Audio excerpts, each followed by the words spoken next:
ยูกิการ์ตูนเกมการ์ดในตำนานนะครับที่ทำให้ใครๆหลายต่อหลายคนรวมทั้งผมด้วยเนี่ยต้องพกการ์ดยูกิไปเล่นที่โรงเรียนเลยครับแต่จริงๆแล้วยูกิเนี่ยมันไม่ใช่เกมการ์ดตั้งแต่แรกครับผมจะพาไปดูกันในคลิปนี้ครับเมื่อพูดถึงยูกิโอนะครับหรือว่าเกมกลคนอัจฉริยะนะครับใครๆก็จะนึกถึงการ์ดยูกิกันนะครับผมเป็นการดูเอลมอนสเตอร์ที่ฮิตกันมากในยุคนั้นเลยทีเดียวนะครับแต่ใครที่ไม่ได้ดูหรือว่าไม่ได้อ่านตั้งแต่แรกๆเนี่ย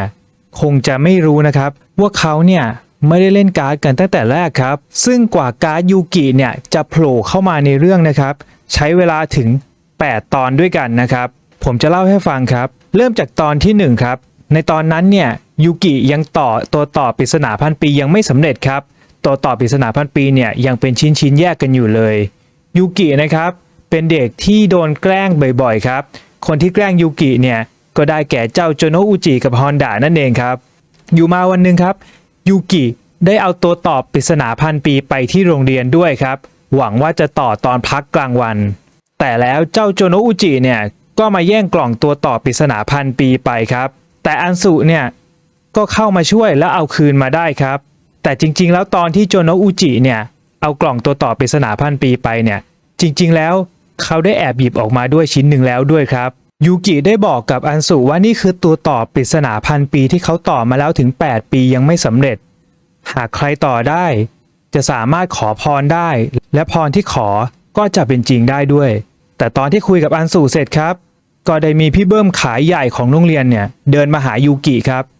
แล้วก็ถามยูกิว่ายูกิ2คนนั่นน่ะชอบแกล้งนายใช่ไหม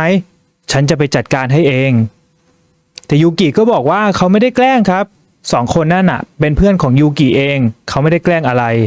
แต่พอมาโรงเรียนในวันรุ่งขึ้นครับพี่เบิ้มขายใหญ่คนนี้ก็เดินมาหายูกิแล้วบอกว่ามีอะไรจะให้ดูด้วยยูกิเนี่ยก็เลยเดินตามพี่เบิ้มไปนะครับปรากฏว่าสิ่งที่พี่เบิ้มให้ดูเนี่ยนั่นก็คือโจโนะอุจิกับฮอนดะเนี่ยโดนอัดซะน่วมอยู่นะครับพี่เบิ้มก็บอกว่านี่ไงล่ะฉันจัดการให้นายแล้วนะยูกิก็บอกว่า2คนนี้นะครับโจโนะอุจิกับฮอนดะเนี่ยเป็นเพื่อนของเขาไม่ได้แกล้งเขานะครับแถมยังเอาตัวเนี่ยมาปกป้องโจโนะอุจิกับฮอนดะจนโดนพี่เบิ้มเนี่ยซัดไปด้วยครับเมื่อพี่เบิ้มเนี่ยซัดทั้งโจโนะอุจิฮอนดะแล้วก็ยูกิจนหมอบไปหมดแล้วนะครับพี่เบิ้มก็ได้บอกเก็บยูกิอีกนะครับว่า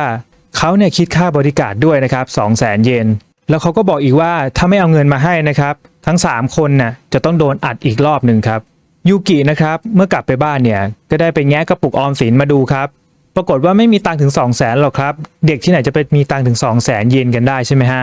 ด้วยความทั้งเสียใจทั้งเป็นห่วงเพื่อนครับยูกิก็เลยมานั่งต่อปริศนาพันปีต่อไปครับแต่ปรากฏว่าวันนี้สามารถต่อได้อย่างลื่นไหลตอนนี้ยูกิต่อปริศนาพันปีได้เกือบเสร็จแล้วครับเหลืออีกเพียงชิ้นเดียวแต่ปรากฏว่าในกล่องไม่มีชิ้นนั้นอยู่ครับนั่นก็เป็นเพราะว่าโจโนะอุจิแอบหยิบชิ้นส่วนของตัวต่อปริศนาพันปีไปชิ้นหนึ่งแล้วเอาไปโยนน้ำในตอนที่ยูกิไม่รู้จะทำยังไงครับปรากฏว่าปู่ของเขาเนี่ยก็เดินขึ้นมาที่ห้องครับพร้อมกับยื่นชิ้นส่วนของตัวต่อปริศนาพันปีให้ครับทำไมชิ้นส่วนตัวต่อปริศนาพันปีนั่นถึงมาอยู่ที่นี่นั่นก็เพราะว่าโจโนะอุจิเห็นความรักเพื่อนของยูกิแล้วก็ลงไปงมในน้ำเอาตัวต่อปริศนาพันปีมาคืนครับ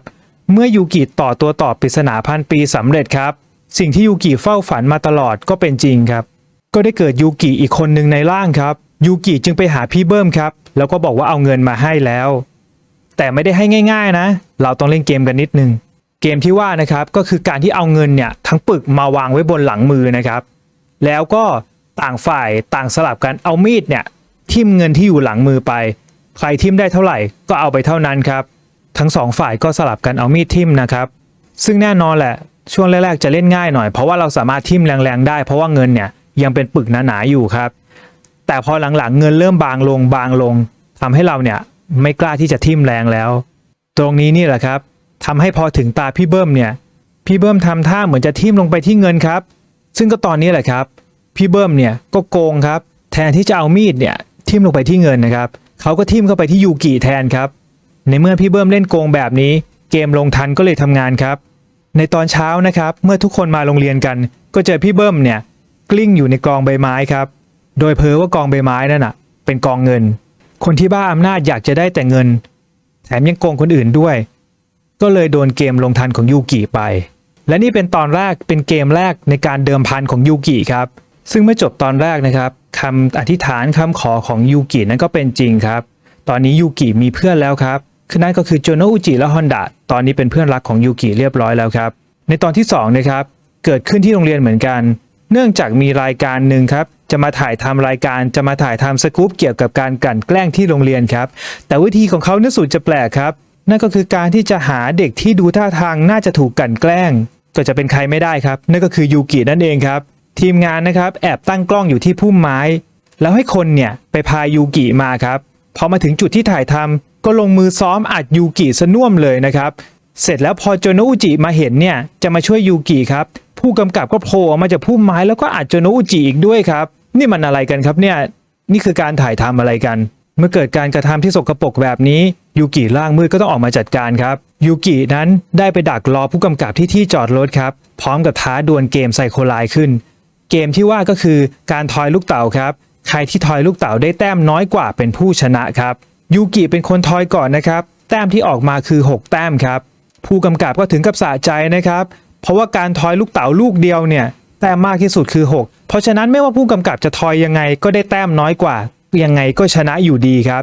จะผู้กำกับนี้แทนที่จะทอยดีๆครับกับเอาลูกเต๋าเนี่ยปาใส่หน้าของยูกิครับแต่ปรากฏว่าลูกเต๋าได้แตกเป็น2ส่วนครับแต้มที่ออกมาคือหน้า6กับหน้า1รวมกันเป็น7แต้มครับทำให้ผู้กำกับได้แต้มมากกว่าจึงแพ้ไปครับและแล้วเกมลงทันของยูกิก็เริ่มขึ้นครับตาของผู้กำกับนั้นกลายเป็นเอฟเฟกต์เซนเซอร์ไปหมดเลยครับไม่ว่าจะมองอะไรก็กลายเป็นเอฟเฟกต์เซนเซอร์ครับและนี่คือบทเรียนของผู้กำกับที่หวังจะได้ภาพที่ต้องการแต่ไม่แคร์ถึงความถูกต้องของคนอื่นเลยนะครับส่วนในตอนที่3ครับเราจะมาพบกับนักเรียนนักร้องครับ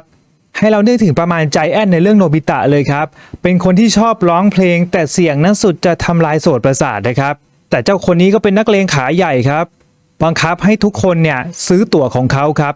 บังคับให้ซื้อตั๋วยังไม่พอนะครับบังคับให้เอาตั๋วไปขายเพื่อนๆอีกด้วยครับซึ่งแน่นอนว่าเจ้ายูกิก็เป็นหนึ่งในนั้นด้วยนะครับยูกิเนี่ยนอกจากจะถูกบังคับให้เอาตั๋วไปขายแล้วนะครับยังใจอ่อนซื้อตั๋วจากเพื่อนมาด้วยครับเสร็จแล้ววันที่เจ้าหนี้จะออกคอนเสิร์ตก็มาถึงครับพี่เบิ้มขายใหญ่คนนี้เนี่ย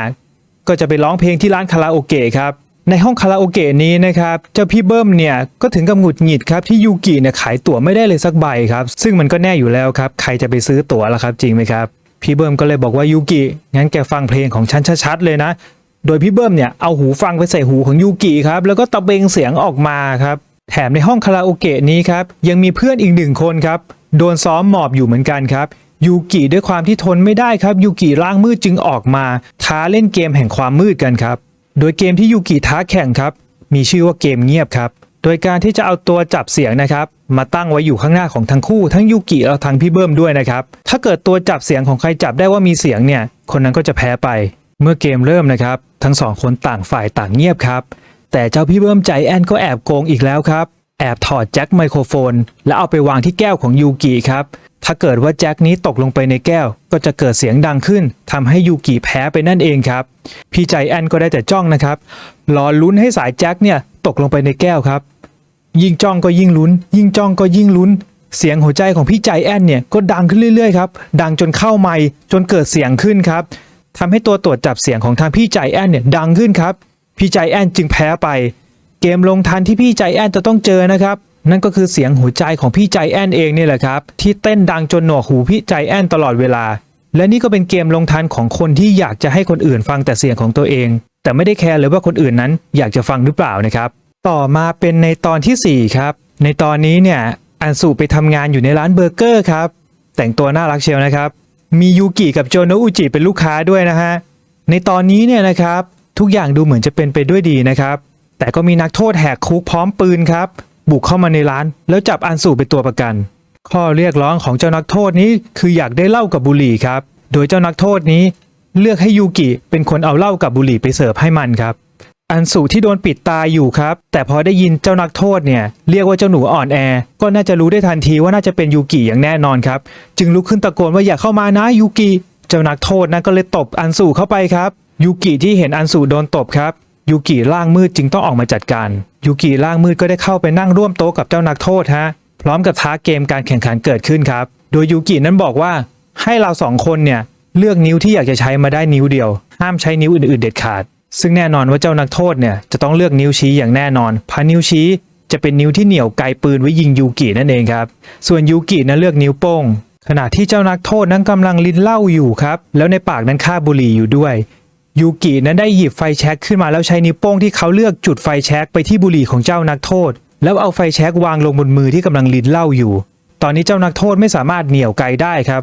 บเพราะว่าถ้าเหนี่ยวไกแล้วก็แรงดีดของปืนจะทำให้ไฟแช็กแล้วก็บุหรี่ตกลงมาที่เหล้าแล้วจะทำให้เกิดไฟไหม้ขึ้นในจังหวะที่เจ้านักโทษไม่สามารถทำอะไรได้ครับยูกิก็จึงพาอันสูเดินออกจากร้านไปเจ้านักโทษที่ถือขวดเหล้าอยู่นานก็กำลังสั่นครับบุหรี่ที่คาบอยู่ในปากจึงตกลงมาโดนกับเหล้าแล้วทำให้เกิดไฟไหม้ครับและนี่คือเกมลงทันที่เขาได้รับครับนั่นก็คือการจุดไฟเผาตัวเองนั่นเองครับในเกมที่5ครับเกมนี้จะชื่อว่านักทำนายอนาคตครับก็จะเป็นแนวประมาณพ่อหมอครับดูหมอให้คนในโรงเรียนนะครับแต่สิ่งที่พ่อหมอคนนี้สนใจครับก็คือตัวของอันสูนั่นเองเขานั้นอยากจะได้อันสูมาครอบครองครับแต่เขาก็เห็นนะครับว่ายูกิเนี่ยเป็นอุปสรรคต่อการครอบครองอันสูของเขาครับเขาก็เลยทำนายว่ายูกิเนี่ยจะต้องโดนตัวหนังสือนับร้อยหล่นทับครับโดยที่เจ้าพ่อหมอเนี่ยนะครับก็ได้แอบตามยูกิเข้าไปในห้องสมุดครับพอยูกิเผลอเขาก็ผลักชั้นหนังสือหวังที่จะให้ทับยูกิแบบที่คำทำนายที่เขาทำนายเอาไว้ครับแต่ยูกิก็สามารถเอาตัวรอดขึ้นมาได้ครับและนั่นทำให้ยูกิร่างมืดได้ออกมาเจ้าพ่อหมอนี่ครับ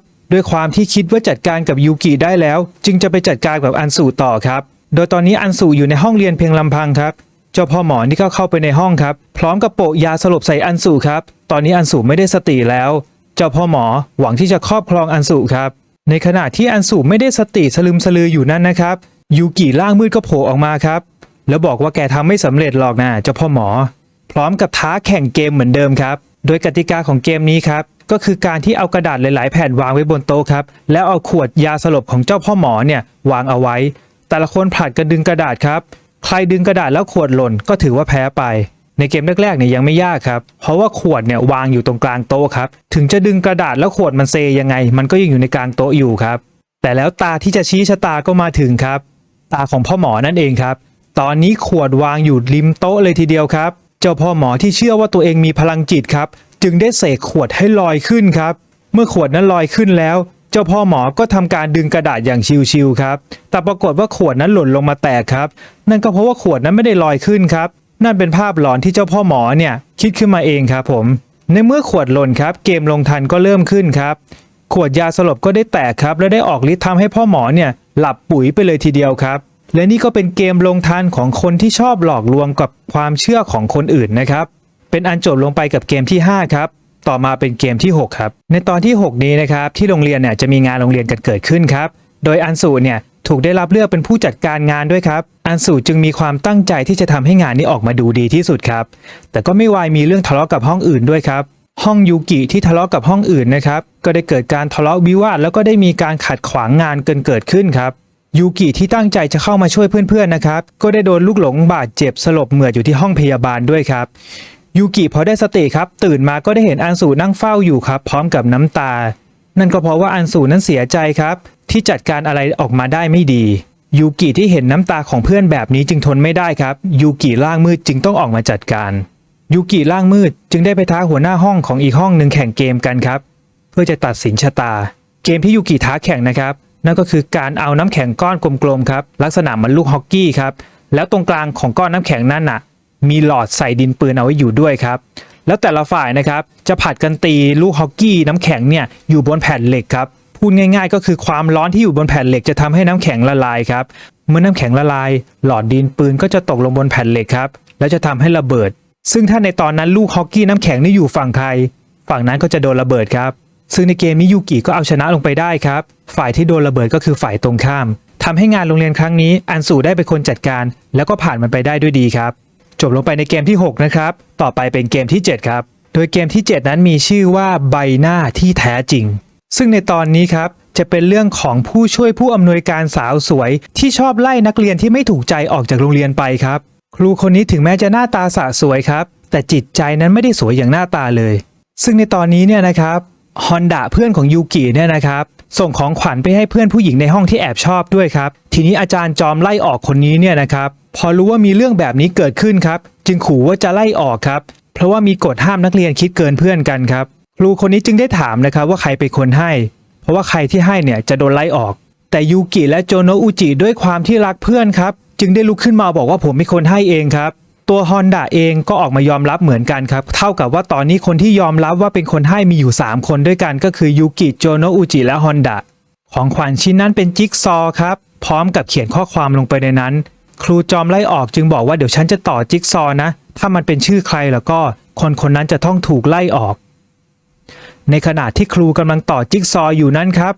ยูกิอีกคนนึงก็โผล่ออกมาครับพร้อมใช้เกมลงทัน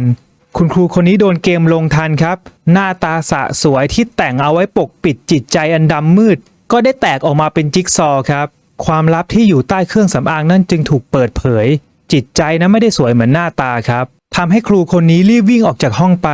ฮอนดะจึงรอดต่อการถูกไล่ออกและนี่ก็จบลงไปกับเกมที่7ครับต่อไปเป็นเกมที่8ในตอนที่8นี้ครับโจโนะอุจิตั้งใจที่จะไปซื้อรองเท้าครับจึงชวนฮอนดะกับยูกิไปร้านรองเท้าด้วยเมื่อถึงร้านรองเท้าครับโจโนะอุจิก็ได้หยิบรองเท้าคู่ที่ต้องการออกมาจากชั้นวางรองเท้าครับแต่มันก็ไม่ได้ง่ายขนาดนั้นครับคนขายไม่ยอมขายให้แล้วก็บอกว่าคนที่จะใส่รองเท้าคู่นี้ได้จะต้องมีคุณสมบัติเพียงพอด้วยครับส่วนวิธีจะวัดคุณสมบัตินั่นแหละครับคือการที่เอาแมงป่องเนี่ยใส่ลงไปในรองเท้าแล้วให้โจโนะอุจิเอาเท้าใส่เข้าไปในรองเท้าครับเพื่อวัดคุณสมบัติลูกผู้ชายครับอะไรกันครับนี่โจโนะอุจิด้วยความที่อยากได้รองเท้าคู่นั้นมากครับจึงเอาเท้าเนี่ยยัดลงไปในรองเท้าคู่นั้นอย่างไม่รีรอเลยครับแต่ปรากฏว่าในนั้นก็ไม่ได้มีแมงป่องแต่อย่างใดครับเจ้าของร้านนั้นหลอกเพื่อลองใจเฉยๆโจโนะอุจิจึงได้รองเท้านั้นมาครอบครองครับแต่เรื่องก็ยังไม่จบแค่นั้นครับระหว่างที่เดินอยู่ในเมืองครับก็ได้มีกลุ่มวัยรุ่นเข้ามาบุกทำร้ายครับเจ้าพวกนั้นอัดทั้งโจโนะอุจิยูกิแล้วก็ฮอนดะเสร็จแล้วก็ถือโอกาสแย่งรองเท้าไปครับแต่ทางโจโนะอุจิกับฮอนดะก็ไม่ยอมง่ายๆตามไปเอาคืนจนได้โจโนะอุจิกับฮอนดะช่วยกันอัดเจ้าพวกนั้นจนหมอบไปครับเจ้าพวกวัยรุ่นพวกนั้นก็สารภาพครับว่าคนที่ให้ทำแบบนี้ก็คือเจ้าของร้านรองเท้านั่นเองยูกิเมื่อได้ยินอย่างนั้นแล้วยูกิร่างมืดจึงโผล่ออกมาเพื่อที่จะจัดการคนที่ทำกับเพื่อนของเขายูกิร่างมืดไปที่ร้านรองเท้านั้นครับและบอกให้เจ้าของร้านนั่นคืนรองเท้ามา